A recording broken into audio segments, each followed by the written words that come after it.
अस्सलामुअलैकुम। बोल न्यूज़ में खुश आमदीद। मैं हूँ शर्जील अशरफ। मैं हूँ अन्वेशा सलीम। हेडलाइंस आपने जानी। बुलेटिन का बाकायदा आगाज करते हुए सबसे पहले आपको बताएं कि ऑपरेशन बुनियानुम मरसूस के दौरान 6 भारतीय तैयारों को मार गिराना पाकिस्तान के मजबूत और फैसला कुन रद्द अमल की अलामत था। नायब वजीर आज़म इसहाक डार का न्यूयॉर्क में पाकिस्तानी कम्युनिटी से खिताब। आलमी क्रेडिट रेटिंग एजेंसी ने हाल ही में पाकिस्तान के बेहतर माशी मंजरनामे को तस्लीम किया। हुकूमत की ख्वाहिश है कि पाकिस्तान जल्द G20 मईशतों में शामिल हो। नायब वजीर आज़म इसहाक डार का न्यूयॉर्क में पाकिस्तानी कम्युनिटी से खिताब। कहा, ऑपरेशन बुनियान मरसूस के दौरान 6 भारतीय तैयारों को मार गिराना पाकिस्तान के मजबूत और फैसला कुन रद्द अमल की अलामत था। भारत से कशीदगी के दौरान पाकिस्तानी अमरीकी बरादरी की यकजहती और हिमायत की तारीफ की। कहा, पाकिस्तान जम्मू कश्मीर और फलस्तीन समेत तनाज़ात के पुरअमन हल के लिए पुरअज़म है। हमारे लिए छोटे से छोटा मुल्क से बड़े से मुल्क को एक जैसा है। वो कन्वेंशनल अपने आप को सुप्रीमेसी क्लेम करते थे। वो कहते थे हम नेट सिक्योरिटी प्रोवाइडर हैं। वो कहते थे कि इस रीजन में हमारी चौधराहट है। तो वो अल्लाह ने खाक में मिला दिया। और आप जितने मर्जी अफलातून हो, जितने मर्जी बड़े हो, वो राफेल जिसको कहते थे को गिरा ही नहीं सकता, वो 4 गिरा दिया हमने अल्हम्दुलिल्लाह। आलमी क्रेडिट रेटिंग एजेंसीज ने मईशत की बेहतरी को तस्लीम किया। हुकूमत की ख्वाहिश है कि पाकिस्तान जल्द G20 मईशतों में शामिल हो। कहा, PTI का दौर मजीद 6 माह चलता तो पाकिस्तान डिफॉल्ट कर जाता। वो मईशत जो दुनिया की 24वीं मईशत बन चुकी थी, वो गिर के 47 मईशत पे चली गई 4 साल में। शायद पाकिस्तान पे डिफॉल्ट कर जाता। वो डिफॉल्ट का जो एक मुसीबत थी पाकिस्तान के ऊपर, रिस्क और डेंजर घूम रहा था, वो अब दफन हो गया अल्हम्दुलिल्लाह। उन्होंने मजीद कहा कि डॉक्टर आफिया सिद्दीकी पाकिस्तान की बेटी हैं। कोई गलत फहमी में ना रहे। आफिया सिद्दीकी की रिहाई के लिए सरतोड़ कोशिशें की हैं। कोई किसी गलत फहमी में ना रहे। वो पाकिस्तान की बेटी है, हमारी गवर्नमेंट की प्रायोरिटी है। जब हम आफिया सिद्दीकी की बात करते हैं तो हमें बताया जाता है कि ड्यू प्रोसेस इजाज़त नहीं देती। हमने काउंसलर कोशिश भी की, हमने लीगल कोशिश भी की, हमने इवन क्लेमेंसी की कोशिश भी की कि उनको पार्डन मिल जाए जब जो बाइडन जा रहे थे। Letter has gone under my signature. Ishaq Dar ने कहा, जो बाइडन इंतजामिया से आफिया सिद्दीकी की माफ़ी की दरख्वास्त भी की थी।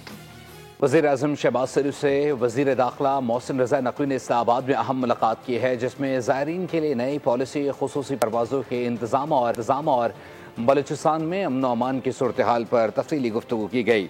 मुलाकात के दौरान वज़ीर दाखिला ने वज़ीर आज़म को ज़ायरीन की सहूलत के लिए मुरतब की गई नई पॉलिसी पर ब्रीफिंग दी। इस मौके पर वज़ीर आज़म ने हिदायत की कि ज़ायरीन की सहूलत को यकीनी बनाने के लिए वज़ारत हवाबाज़ी खुसूसी परवाज़ों का फौरी बंदोबस्त करे, ताकि मजहबी फरीज़ा अदा करने वाले शहरियों को सफरी मुश्किलात का सामना न हो। मुलाकात में बलूचिस्तान बिलखुसूस गवादर में अमन अमान की सूरत हाल पर भी गौर किया गया। वज़ीर दाखिला ने गवादर समेत सूबे के मुख्तलिफ इलाकों में सिक्योरिटी इकदाम पर वज़ीर आज़म को आगाह किया। वज़ीर आज़म ने वज़ीर दाखिला को हिदायत की कि गवादर सेफ सिटी मनसूबे पर फिलफौर अमल दरामद शुरू किया जाए, ताकि शहरियों को बेहतर महफूज माहौल फराहम किया जा सके। हुकूमत ज़ायरीन की सहूलत और कौमी सलामती के लिए हर मुमकिन इकदाम करेगी। अवाम की जान माल का तहफ़्फ़ुज़ हमारी अव्वलीन तरजीह है और इस मकसद के लिए तमाम वसाइल बरोकार लाए जाएंगे। ज़ायरीन को इस साल अरबाइन के लिए सड़क के जरिए इराक और ईरान जाने की इजाज़त नहीं दी जाएगी। ज़ायरीन हवाई सफ़र कर सकेंगे। वफाकी वज़ीर दाखिला मोहसिन नकवी का एक्स पर पैगाम। कहा कि फैसला वज़ारत ख़ारजा, बलूचिस्तान हुकूमत और सिक्योरिटी इदारों से मुशावरत के बाद अवाम के तहफ़्फ़ुज़ और कौमी सलामती के मुफाद में किया गया। वज़ीर आज़म शहबाज शरीफ की हिदायत के बाद PIA ने अरबाइन ज़ायरीन के लिए खुसूसी परवाज़ें चलाने का ऐलान कर दिया। तर्जुमान PIA के मुताबिक 4 परवाज़ें 8 ta 11 अगस्त तक कराची से रवाना होंगी।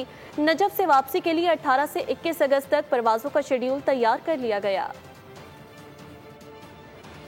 कैप्टन मोहम्मद सरवर शहीद निशान हैदर की 77वीं बरसी आज अकीदत व एहतराम से मनाई जा रही है। Chairman joint chief of staff committee और सर्विसेज चीफ्स का खिराज अकीदत। ISPR के मुताबिक शहीद की हिम्मत और साबित कदमी को भी कभी फरामोश नहीं किया जाएगा। 1948 में आज़ाद कश्मीर में दुश्मन का डटकर मुकाबला करते हुए कैप्टन मोहम्मद सरवर ने शहादत का रुतबा पाया। कैप्टन मोहम्मद सरवर शहीद पाकिस्तान का आला तरीन फौजी एजाज़ निशान हैदर हासिल करने वाली पहली शख्सियत है।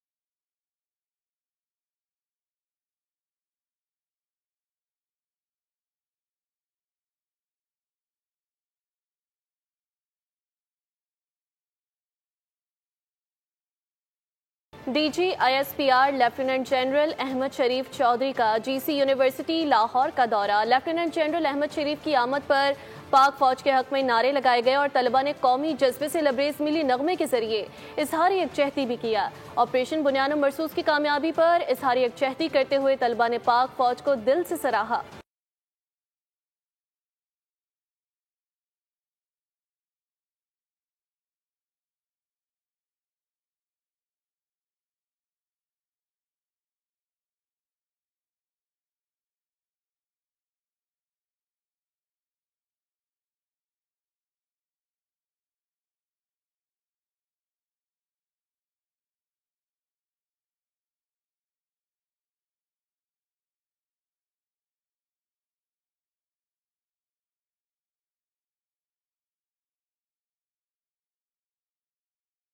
اور کوئٹہ کے بعد راولپنڈی میں بھی عورت کو غیرت کے نام پر بھینٹ چڑھا دیا گیا۔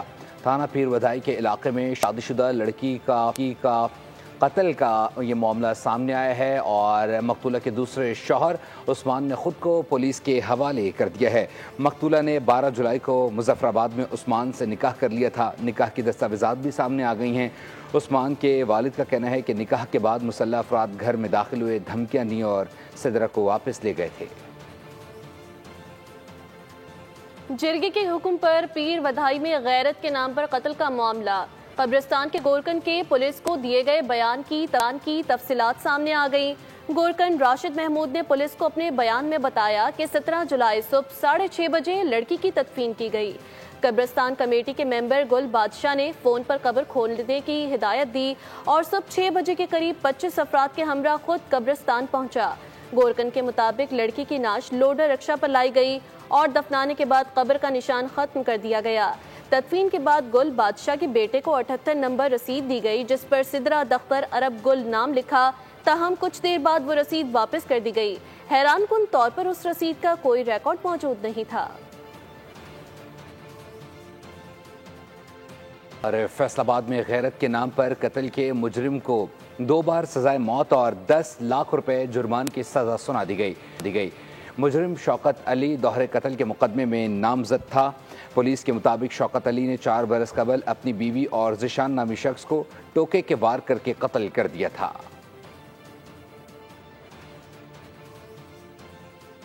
کراچی سے خبر شامل کریں گے جہاں پر افورڈیبل انرجی کے حوالے سے ورک شاپ کا انعقاد کیا گیا۔ شرکا نے بات چیت کرتے ہوئے کہا کہ کے الیکٹرک کی اجارہ داری ختم ہونی چاہیے۔ مختلف کمپنیوں کو بجلی کی تقسیم کے لیے آگے آنا چاہیے کہ الیکٹرک کے CEO کسی کی نہیں سنتے۔ بجلی کے بل کی ادائیگی کے باوجود لوڈ شیڈنگ شہر میں جاری ہے۔ آنے والے وقتوں میں کراچی میں توانائی کے حوالے سے خوشخبریاں ملیں گی۔ کراچی میں افورڈیبل انرجی سے متعلق ورک شاپ سے صنعت کاروں، تاجروں اور سیاسی قائدین نے خطاب کیا۔ MQM کے رکن سندھ اسمبلی طاہا احمد خان نے کہا کہ الیکٹرک کی اجارہ داری ختم ہونی چاہیے۔ رینیول اگریمنٹ کے الیکٹرک کا ہوا ہے، اس میں یہ کلوز موجود ہے کہ اگر پچھلی کوئی کمپنیز اور مزید کوئی کمپنیز آنا چاہتی ہیں تو آ کے کاروبار کر سکتی ہیں۔ ان کی جو مونوپلی ہے وہ آلریڈی ختم ہو چکی ہے اور MQM کا بہت بڑا رول ہے اس میں۔ ہمارے پارٹیسپینٹس تھے، انہوں نے کہا کہ کراچی الیکٹرک کس کو جواب دہ ہے، یہ سوال اٹھتا رہا۔ کسی نے کہا نیپرا، انہوں نے کہا جی سندھ اسمبلی کی یہ کمیٹی ہے، مگر اس وقت تک یہ بالکل انکلیئر ہے کہ دنیا کا 5واں بڑا شہر ہو، جو بجلی کا نظام ہے سپلائی کا، وہ کسی کے کنٹرول میں ہی نہیں ہے۔ صدر کورنگی ایسوسی ایشن آف ٹریڈ انڈسٹری جنید نکی بولے کچھ IPPs کے معاہدے ختم ہو گئے لیکن دیگر کو اربوں روپے کی ادائیگی کی جاتی ہے۔ بجلی چوری کوئی کر رہا ہے اور اس کا بوجھ کسی اور پر ڈالا جا رہا ہے۔ نیپرا کی طرف سے ان کو جو ہے نا وہ ان کا مینجمنٹ سائٹ جو ویک ہے، جو اپنی منمانی کرتا ہے، وہ کنیکشن سے لے کے ایک کسٹمر موجود ہے، انڈسٹریل کسٹمر موجود ہے اور وہ 1.5 مہینہ اور 2 مہینہ پیسے دینے کے بعد انتظار کرتا ہے کہ بجلی کب کنیکٹ ہوگی۔ جب تک اجارہ داری رہے گی وہ کسی کی نہیں سنیں گے اور وہ اپنی منمانی کریں گے۔ جماعت اسلامی کے رکن عمران شاہد نے کہا کہ 20 سال گزرنے کے باوجود کہ الیکٹرک سستی بجلی نہ تیار کر سکا۔ سب سے مہنگی بجلی کراچی کی ہے۔ صنعت کار برادری کا کہنا تھا کہ شہریوں کی زندگی اجیرن ہے، بجلی کے بل کی ادائیگی ممکن نہیں رہی۔ ہر ماہ फ्यूल एडजस्टमेंट में उलझा दिया जाता है। बिजली की फराहमी के हवाले से मुनक़दा वर्कशॉप में साबिक वज़ीर ख़ज़ाना मिफ्ता इस्माइल का कहना है कि के इलेक्ट्रिक के हवाले से लोगों को बहुत ज़्यादा शिकायत हैं। हमारे नुमाइंदे कफील अहमद ने उनसे बात की है, क्या कहा है कफील, बताइएगा। अफोर्डेबल एनर्जी के हवाले से इस वक्त जो है वर्कशॉप जारी है और कराची में जो इस वक्त बिजली के मसाइल हैं वो सबके सामने हैं। मेरे साथ इस वक्त मौजूद हैं साबिक वज़ीर ख़ज़ाना मिफ्ता इस्माइल साहब। ओवर बिलिंग का मसला सिर्फ कराची में नहीं है, अगर सच्ची बात है कि अभी जो ऑडिट रिपोर्ट आई है 23-24 की, उसके अंदर जो सबसे ज़्यादा ओवर बिलिंग हुई है वो लेस्को में हुई है, लाहौर के गिरद नवा में और लाहौर में, और 243 अरब रुपए की बिजली जो है वो ओवर बिलिंग हुई है। और मैंने तो हुकूमत से कहा है कि सबसे पहले तो आप फिलफौर 243 अरब रुपया वापस करें सारिफ का, जिससे आपने ओवर बिलिंग करी है। आप जानते हैं कि लोगों ने ख़ुदकुशियाँ की हैं, लोगों ने अपनी बेगमात के जेवर बेचे हैं, बच्चों को स्कूल से निकाला है ये बिल भरने के लिए, और उस पर आप ओवर बिलिंग करें तो जाती है। लेकिन तो भी अगर कराची के लेवल की हम बात करते हैं, इसलिए कि यहाँ रिहायश है तो यहाँ ओवर बिलिंग है, आप तो इस बात को एक्सेप्ट करेंगे?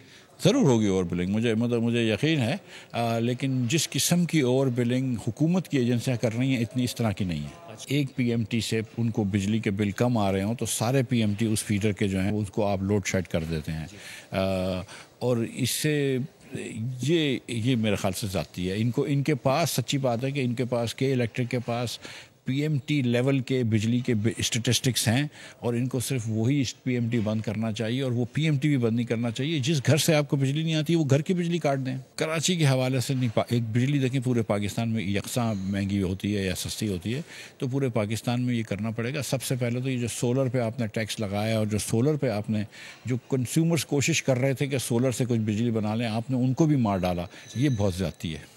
ठीक है जी। मुफ्ती इस्माइल साहब मेरे साथ मौजूद है, जिनका कहना है कि हुकूमत को इक़दाम करना होंगे सस्ती बिजली के लिए, और इस वक्त जो सोलर पर टैक्स आयद किया गया है उसको ख़त्म करने के लिए फौरी इक़दाम करने होंगे ताकि सोलराइजेशन हो और आवाम को सस्ती बिजली फराहम हो सके। पाकिस्तान का नया रिमोट सेंसिंग सैटेलाइट 31 जुलाई 2025 को चीन के सेंटर से लॉन्च किया जाएगा। सैटेलाइट PRSS-1 और EO-1 के साथ पाकिस्तान के रिमोट सेंसिंग बेड़े को मजबूत बनाएगा।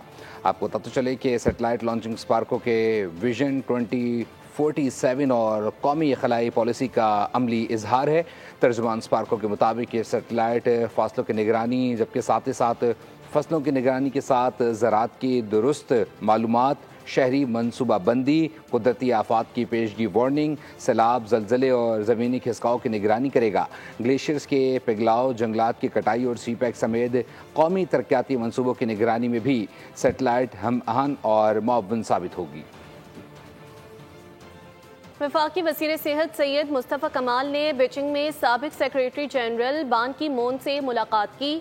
बाओ फोरम फॉर एशिया के मौके पर दोनों रहनुमाओं ने आलमी सेहत के चैलेंजेस, यूनिवर्सल हेल्थ कवरेज और पाकिस्तान में जारी इस्लाहात पर तबादला ख्याल किया।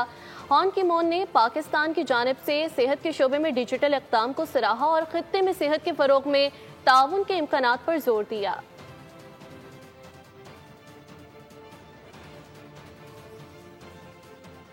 खेल के मैदान से खबर आपको देते हुए बताएं कि पाकिस्तान चैंपियंस ने वर्ल्ड चैंपियन ऑफ लेजेंड्स के सेमीफाइनल के लिए क्वालिफाई कर लिया है। वेस्ट इंडीज लेजेंड्स को 49 रन से मात देकर मुसलसल पाकिस्तान की तीसरी कामयाबी है। हैनिगले लीड्स में पाकिस्तान लेजेंड्स ने पहले खेलते हुए 4 विकेटों पर 200 का मजमुआ बनाया। कामरान अकमल ने धुआंधार सेंचुरी स्कोर की, 62 बॉल्स पर 113 रन की इनिंग्स खेली। जवाब में वेस्ट इंडीज लेजेंड्स 7 विकेटों पर 151 रन तक महदूद रहे। रोमान रईस ने 3, सुहेल तनवीर और आमिर यामीन ने 2-2 विकेटें हासिल की।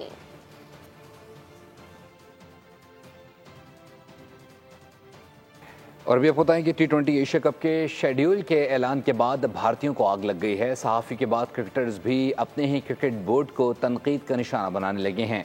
साबिक कप्तान अजहरुद्दीन ने कहा है कि अगर भारत पाकिस्तान के साथ 2 तरफा सीरीज़ नहीं खेल रहा तो उसे ACC और ICC इवेंट्स में भी पाकिस्तान के खिलाफ नहीं खेलना चाहिए। भारतीय सहाफ़ी विक्रांत गुप्ता एशिया कप में शिरकत के फैसले पर अपने ही क्रिकेट बोर्ड पर बरस पड़े। कहा, ऐसी क्या मजबूरी है कि हर सूरत एशिया कप खेलना है? क्या भारत अब क्रिकेट का सुपर पावर नहीं रहा? एक बंदा कहता, तू कौन होता है बोलने वाला? तू तो वहां बिरयानी खा के आया था। अच्छा, जो वहां जाके बिरयानी। न्यूज़ स्टूडियो से फिल वक्त के लिए इतना ही। मज़ीद अपडेट्स के लिए विजिट कीजिए bolnews.com। आप देखते रहिए बोल न्यूज़। सब्सक्राइब करें और बेल दबाएं ताकि कोई खबर रह न जाए।